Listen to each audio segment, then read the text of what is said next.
audience and listeners who are supporting me on this journey. So today's episode is actually quite a bit interesting because today we're going to talk about uh, how we can adopt creative approaches to our learning and reimagine the education system, because the way technology is advancing, the way the entire world is advancing is at the super fast speed, yet our education system are lagging way behind, and that creates a bit of a dissonance between students, teacher, and not only just the dissonance creates frustration and depression among the kids, but it also limits their capabilities to achieve more with their talents. So I think this is the time that we need to rethink about how we can create a better education system which foster better capabilities and talent of the kids to and help them become a better person, and most importantly prepare them to go in future and become future leaders. So that's why I'm so excited to have our guest today.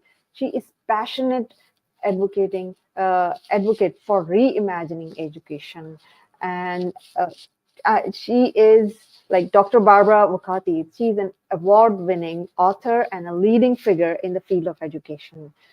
Dr. Barbara serves as a literacy program and clinic director at SUNY Oneonta, and is the associate professor dedicated to transforming the landscape of literacy and learning. And with her extensive experience and innovative approaches, Dr. Barbara brings a wealth of knowledge and passion to our discussion today. So let's welcome Dr. Barbara. Thank you so much for joining us today. Hello, Ambreen. Thank you so much for having me and for this wonderful introduction. And I want to congratulate you on so many episodes of your lives and podcasts. Thank you so much. And I'm so glad that I'm continuing this. And it is such an amazing journey. And now I look back that, oh my God, it's already 100 episodes. So, Yeah. and it's so fun to interview so many people. And even I learned a lot from conducting all these interviews. So it was a great journey for me. Yeah. Yeah. So I gave a little bit of introduction. I would like you to actually give introduction about yourself, that how you got into the field, what obstacles you face, or like anything you want to share about it. So, Yes, and to make it short too, because yeah. I am originally not, I live in the United States, but I am originally from Europe, from Poland. And Okay. I was already a teacher there with Hmm. bachelor degree and master's degree. I was teaching Polish children and teenagers English as a second language. That's what I was Hmm. doing. I was passionate about English, speaking in this language, learning about the culture of England and United States. That's really how this passion started, as far as how I ended up here in the United States. And then Wow. when I immigrated, it was in 2000. I already know some. I already was educated, quite educated, and knew quite a bit of. Uh, I knew English at quite proficient level, I guess, although my accent was more British, I think, at that time. And then I just was thinking, what am I going to do in the United States? And it seemed naturally for me that continuing education would be something that I would like to do, because I was always a passionate educator, passionate about learning and teaching and improving teaching and learning for children. And then I did another master's degree here in New York Nice. City. I said, why not? I have one, I can add another one. Wow. Yeah, that's your passion. Yeah, it shows your passion. Exactly. Yeah. Yeah. And then I thought about this when I was finishing up with my degree, and I thought, well, I have to then find a job. I was teaching in a private school, but then I was looking for some other jobs too. but then an opportunity to do a PhD degree at the same university, at University at Albany, sort of Okay. occurred to me. And I thought, well, maybe I should jump. But I wasn't so sure about it. So I'm like, I am from a different country. My language is not the same like native speakers.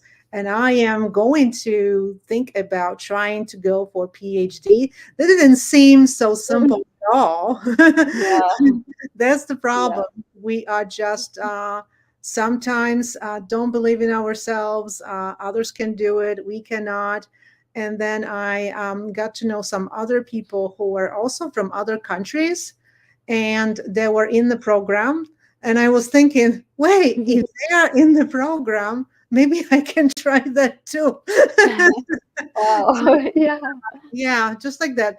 And I had supportive professors. They wrote me letters of recommendation. So I ended up doing PhD and assisting at the university.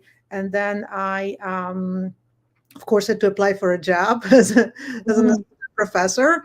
And it worked out. And fast forward, I've been with the institution where I am right now for 10 years, Wow. helping transforming the department, transforming what we're doing, and experimenting in the area of teaching and education. So it's really, long story short. Yeah, yeah. I mean, you have quite an inspiring journey, basically, and each step, what I see is your passion to learn more and more and more. So that's one thing, and I think that's what brings you to this field, and that's why I think you are creating that much of a difference and impact in this field. Yes. So yeah. So coming back to the discussion, as you know that I gave a bit of introduction also, like Yeah. the AI has evolved, technology has advanced. So, what are the reasons that this education system is still not progressing the way other things are? What do you think? What are the main limitations that is actually creating or holding it back? Yeah, so there are probably a lot of limitations, and we certainly don't have time to talk about this. But Yeah. how all my career and my experiences, I have my own reflections and I see things, what works, what doesn't work. And I cannot speak about education globally. In every country, education is different, and there are different limitations, different constraints. And in some places, it works pretty good, like Yeah. Finland. So people are asking, what is going on? Why is it working there so well? Why, on worldwide levels and assessments, these children are performing better? They have been consistently performing, if not every year on Mm, top. They are really doing an incredible job with in terms of math and their just comprehension skills and everything. mm, And I think that there are two major reasons. Number one, um, sometimes because we already know a lot about what helps children in learning, what motivates them, what engages them. We already also know more and more what helps children who have difficulties in learning, such as autistic children, but not only. We know more and more about that, how to help them. And yet, some of this knowledge and practices and innovations are not making their ways to schools because there's always some other agendas that are interfering with what we know best and what helps children. There are political agendas. There are sometimes teachers are not, I can observe in my, here in New York State, teachers have less and less time for any kind of professional development. How are you going to be a good teacher if you don't have the time to learn about your craft and to improve it? So yeah. that's very, very difficult. They don't have time for this. They often, school administrators often are not interested for various reasons in having them attend all kinds of good professional development. In certain countries, such as Finland, teachers have more time for that. They don't only teach. And interestingly, school day in Finland is shorter than in the United States. So you would Wow. think, well, if you're in school longer, then you're going to learn more, so you're going to be better. Not necessarily. Yeah. And so, and of course, standardized tests too. I don't Mm. think they help children. I've seen what happens in school when there is a lot of attention to standardized testing, and then children end up practicing the test, taking the test, and that takes time from doing something cool, getting engaged in projects, and learning uh, in interesting ways. So I think this is kind of simple. I can easily say what's going on. And another thing I think that's also a big thing is that in education field, and probably many countries, not just in the United States, we haven't been connecting education too much to mental health Yeah. at all. And with reforms, trying to improve teaching, there is Hmm. never really talk about mental health, about Yeah. well-being. And again, all of this, when you look at what helps in mental health, what helps in well-being is motivation, is engagement.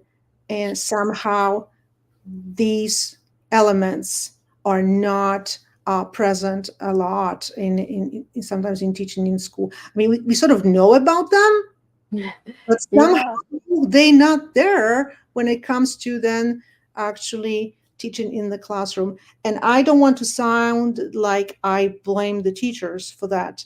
There are incredible teachers who are, in spite of all these difficulties and constraints and limitations, are doing the best they can.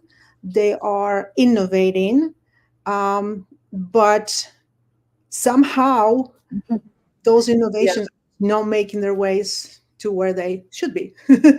Yeah, that's true. I mean, very valuably, you share very valuable insights, especially about like if I summarize like three things I picked up that these they put the standardized test or the testing system is really bad because Yeah, if a student wants to progress like in their education level, so it's not judging the criteria, it's not judging the student in through the right criteria.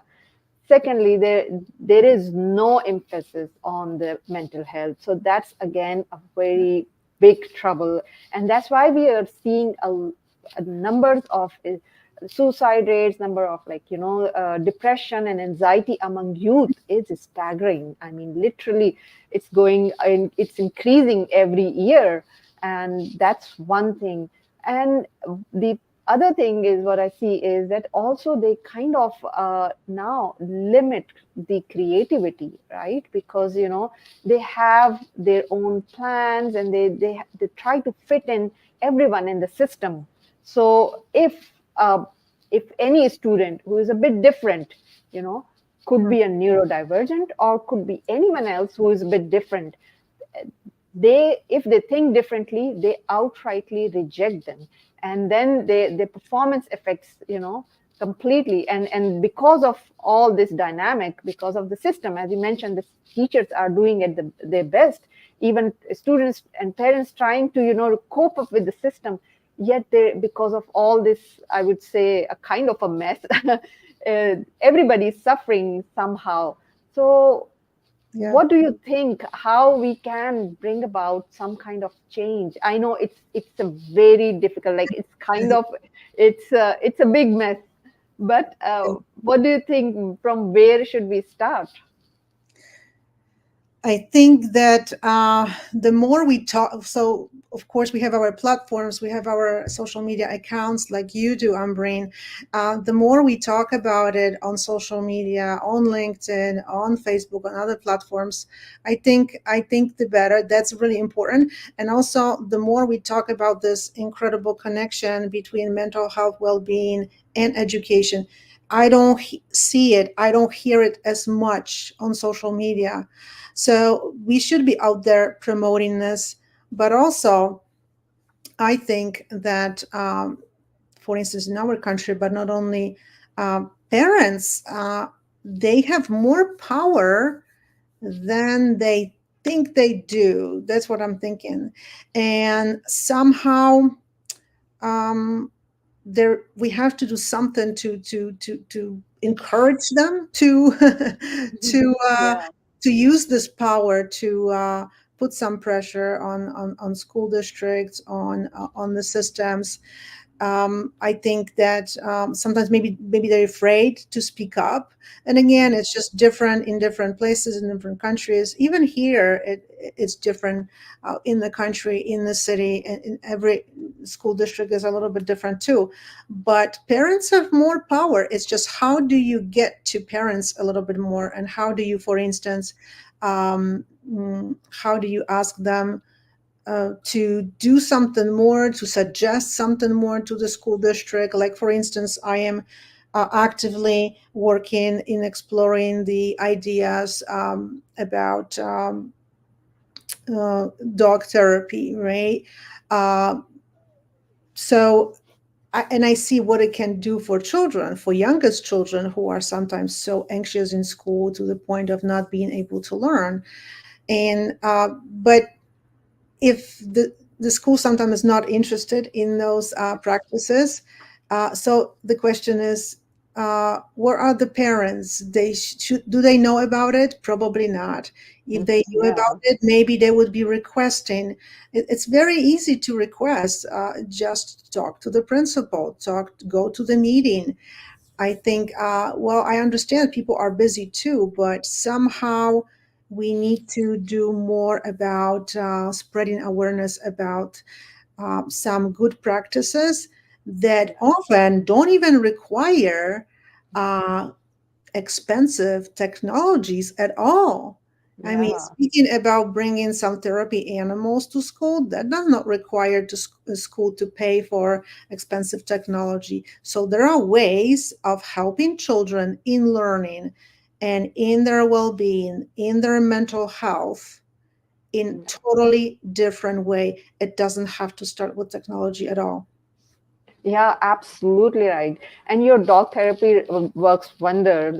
So I would really like to actually shed some light on this, that what is your dog therapy and how it, helps students to bring like to bring about their creativity and, help them learn better. Yes, so Yeah. usually we started together with wonderful teacher because I wouldn't. I'm not a teacher in a classroom. I teach at the university, Mhm. but I have my therapy dog, so I go to the classroom. Yeah. And the teacher who has the classroom or group of children, she's a wonderful teacher. Her name is Lucinda. She is interested in exploring ideas, trying something different with including my dog. So that's why this is happening. That's why it's so important that teachers are they have this experimental mind and fun mind. They want to do something different. So usually I would just bring my dog and I would walk around with my dog around the classroom, and children would be learning math or science, whatever it was. And we would just stop by each desk, and the child would pet my dog, interact with her, talk to her sometimes, whatever, really. And then we go to another child, and the learning didn't stop. It's just a little bit Yeah. different because every child now just make sure that when Carmel, my dog's name is Carmel, when we Yeah. come closer to their desk, that they have a chance to pet Mhm. Carmel. But we knew from the teachers that this makes a big change for children. They wait for this. They are calmer when they experience an animal in the classroom. Just like everything changes. When I enter the classroom with my dog, all you see is smiles on everybody's face, including teachers, because Yeah. all of a sudden the classroom transforms to something totally different, not just classroom anymore, but Yeah. it's like a different environment. And then we started experimenting a little bit more. I mean, really, after COVID pandemic, we've seen that children's skills really went down. And what can we do more with Carmel? How can Carmel maybe help children? And we started this idea, thinking of this idea, how Carmel can become a teacher's assistant. Oh, wow. Yeah. It's like, That's why not? The amazing. can be an assistant.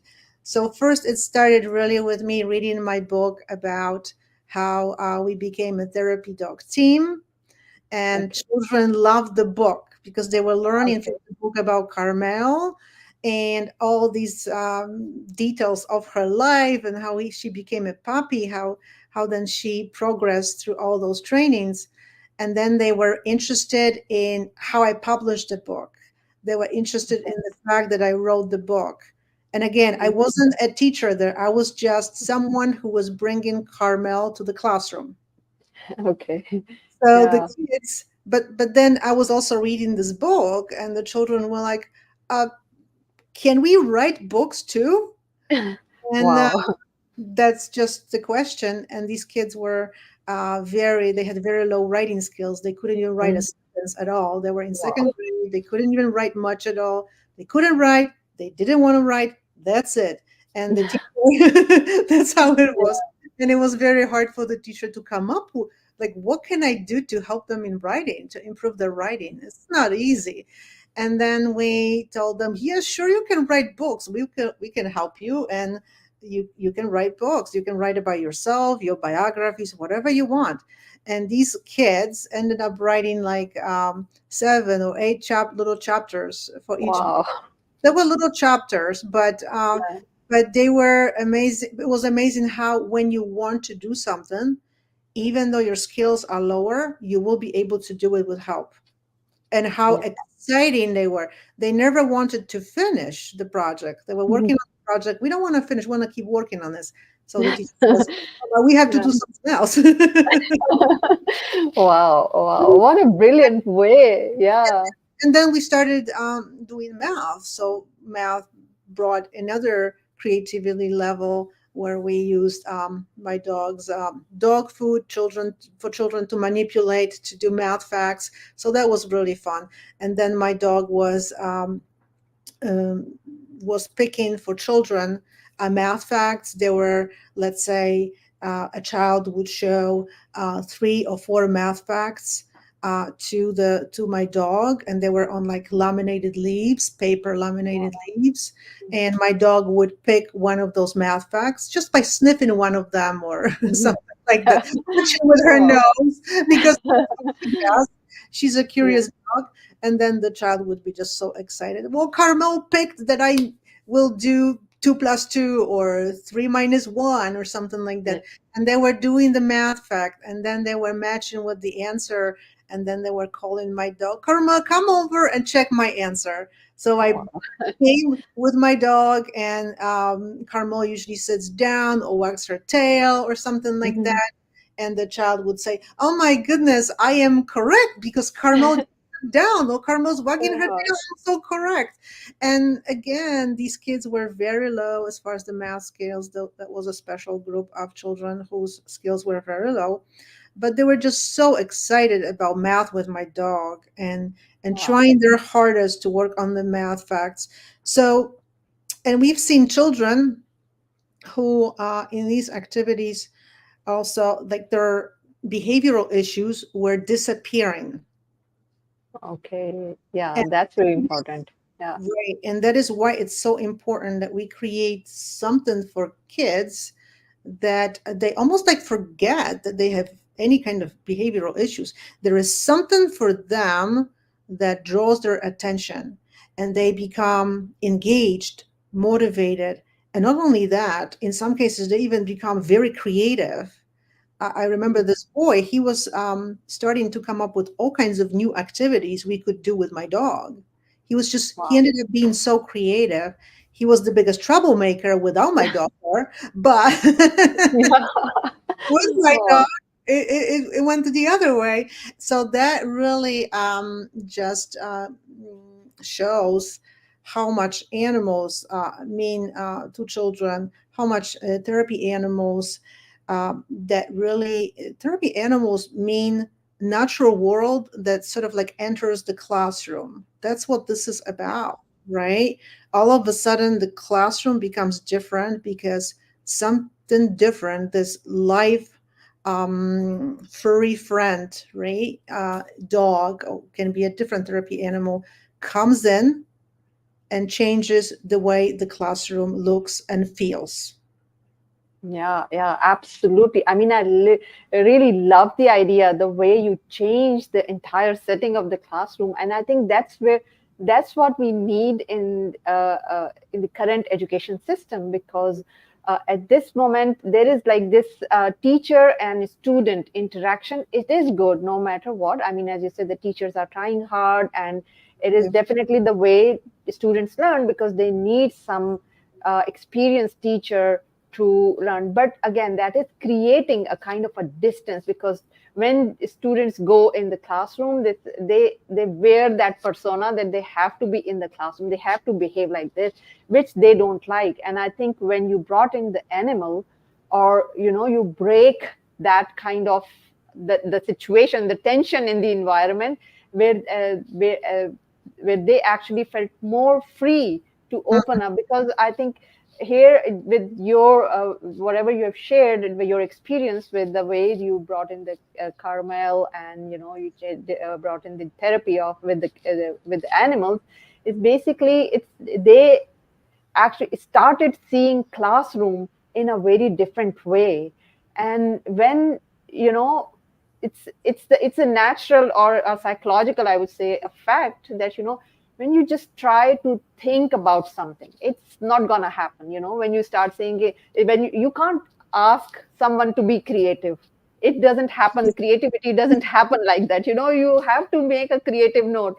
And that's exactly what is happening in the current education system. When teacher asks them to write a creative essay on something, it doesn't happen. You have to give some inspiration. And I share with you my example. When I was helping my son to write a book, because that's the same frustration like my son felt, when he was given the prompts to write the story. But the way he was given the story was something, again, was a Yeah. force. Like when you force something, it never works. You have Creativity is all about letting your mind wander freely anywhere you want, and that's how you get the inspiration. And that's where you start to enjoy even study, learning. And learning is something, it's something that is what keeps us growing, right? And it is an inherent trait of every human being. But because of the system, I guess, it's everything again gets messed up. So I really, really love the way you introduce the therapy. Your initiative is wonderful, and I think it is a benchmark for all schools and the education system to the way we need to start reimagining the education by doing something different, just like the way you did. So that's a wonderful thing. And now, Yes. yeah, sorry, move ahead. No problem. There are a lot of places, I have to say, in the world. I mean, a lot, quite a few, that are not usual schools. They are sort of like laboratories, Yeah. experimental schools, such as in Toronto, where for years uh, Hmm. they've been doing something that's called knowledge building, inquiry learning, knowledge building, and they let children choose their topics sometimes and investigate what interests them, and like Hmm. formulate their own problems that they want to like look into, and work in groups of other children and investigate. And this type of learning is a little bit messy, because it's not like you go and you Yeah. teach kids sit in the rows. This is sort of easy teaching. But the problem is that this sort of conformed teaching in the rows of desks, that just belongs to, I don't know what, 19th century. And Yeah. we are still in this kind of norm. That's what really worries me, that the systems technology is changing so rapidly. I personally can't keep up with this. We all have Yeah, with this, that's true. but yet the systems in the schools are not progressing, and sometimes they are even regressing. There's even a movement backwards, which is really troubling. But there are experimental schools, and but the problem is, I think, with them, that there is a lot of incredible research that is going on in these schools. That's why they were created. Children learn there, and they have wonderful environments. They lucky that they go to this experimental school, right? When they learn in innovative ways, and there is research going on there. There are researchers. A lot of these articles are published in very good quality peer-reviewed journals. But again, how are we going to make these ideas a little bit more visible? And that is a problem. And there are attempts to do this, to go beyond academia, beyond journals, peer-reviewed journals, because you have to really get this out to the public. Yeah, yeah, absolutely. I mean, I think it is the time that we need to change the system. And I think these kind of like the talks, and we need to start the conversation so we can actually, maybe not immediately, but we can start the ripple effect, and we will start to see the change, hopefully soon, as we think of. Yeah, Yes, I think that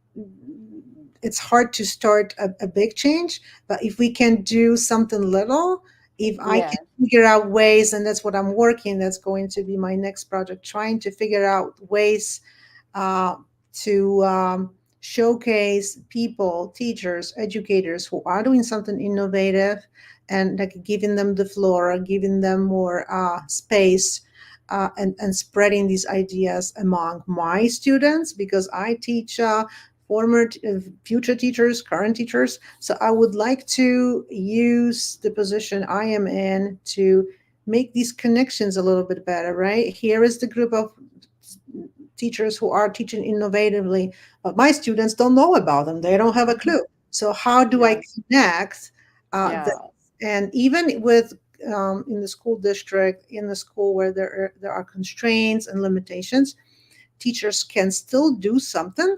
They just have to have access to it. And I think because of the way our life is fast paced, they need to yeah, be able to have quick access, such as like podcasts. Like you just yeah. listen to something and you hear about this innovation and you can just implement it. And because I think teachers want to do, I don't know if all the teachers, but many, they want to do something different. They want to do something more for children. But I think giving them easier access to this information, Mhm. these innovations, is also something we have to figure out. That might Yeah, change something or start the change. absolutely, absolutely. These small steps are, are can be a foundation, right? And it can create some more impact. So I know we can go on and on about this talk, but I think like the time is short. So before we actually end the show, what one advice would you like to give to our audience today to bring about creativity, or to in the education system? As far as bringing creativity, I think that for anybody who listens can do something to help us with spreading these ideas. Yeah, Share our posts, right? On social yeah, media. I post about this. I post about, maybe not every day, about what I do in terms of dog therapy or something else uh, innovative in education. Why can't we share this? Sharing is yeah, caring, and it's easy to do. absolutely. So Yeah, why that's don't we do true. this? And talking about education to others, to parents. I think education is in all of our interests. Even if someone doesn't have children, that doesn't mean that education is not a part of their lives, because Of in course. education we educate children, and these children are the future employees. So how do we Yeah, educate them really influences who with whom we're going to interact in the nearest future. absolutely. So we have to Yeah, take this into consideration. So again, the simplest advice: spread ideas yeah. about this about the situation and about ways to improve it. Yeah, yeah, absolutely. I think it's all about taking ownership and taking accountability that they can do it. Because if everyone does a little, just then if just takes do a little, it will at the end it will become significant amount of work. So yeah, like, so we can create a significant impact if everyone takes up this accountability and responsibility, that they are the one who are responsible for creating a future, and especially as you mentioned, like, these kids are the future leaders, future employees. They are the ones who will be taking over the world from us, right? So, and they need to be prepared for all these things. So I think that's a wonderful advice. So thank you so much for joining us. And before I actually say goodbye, tell our audience that how they can reach out to you if they want more information about your dog therapy or your book. So what is the best medium? Thank you so much, Ambreen. So I am on all major, so to speak, social media platforms. So I am Yeah, on LinkedIn, quite active on there, on Instagram, also on Facebook, and a little bit on Twitter and Threads. But really, LinkedIn, Instagram, and Facebook are my major ones.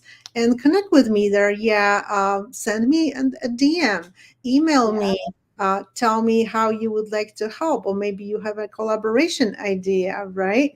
And I mean, we already collaborate, and I live in the United States and you live in Saudi Arabia, and it's yeah, possible to get together and do absolutely. something like that. And whatever I can do to support you too, please always let me know. This is what this is about: collaborating, sharing ideas, and connecting. So I am looking forward to contacting me and telling me what you think and what ideas you have and how we can collaborate. Sure. Awesome. Yeah, I know that you're very active on LinkedIn and Insta. So whoever wants to connect with Barbara, please send a DM, or she's very active and she's gonna reply. And thanks a lot for sharing this wonderful, your wisdom and your insights on this topic, and whatever you have done is really amazing through this dog therapy, because you have given example that how we can bring about the change in the system, and at least there is some kind of the idea that how we can bring about change in the classroom. So thank you so much for what you have done, what you have given the example to the world. I think we all need to follow your footsteps, and I think that's the beginning. So let's create this journey more significant and more impactful. So thank you so much for joining us, and thanks to all the audience like Sharwan and Valerie and many other who has joined and may not be able to comment, and who are listening maybe in the recording. So thanks a lot for listening and joining us. It's always a great pleasure to have these kind of different audience from across the globe. I will going to comment after this show to all those who have commented on the show. So thanks a lot, and most importantly, thank you, Barbara, for taking time to share your insights and wisdom with us. Thank you. You are so welcome, Ambreen, and you're very welcome. Thank you so much. Thank you. Thank you. Wonderful chat. Thank you.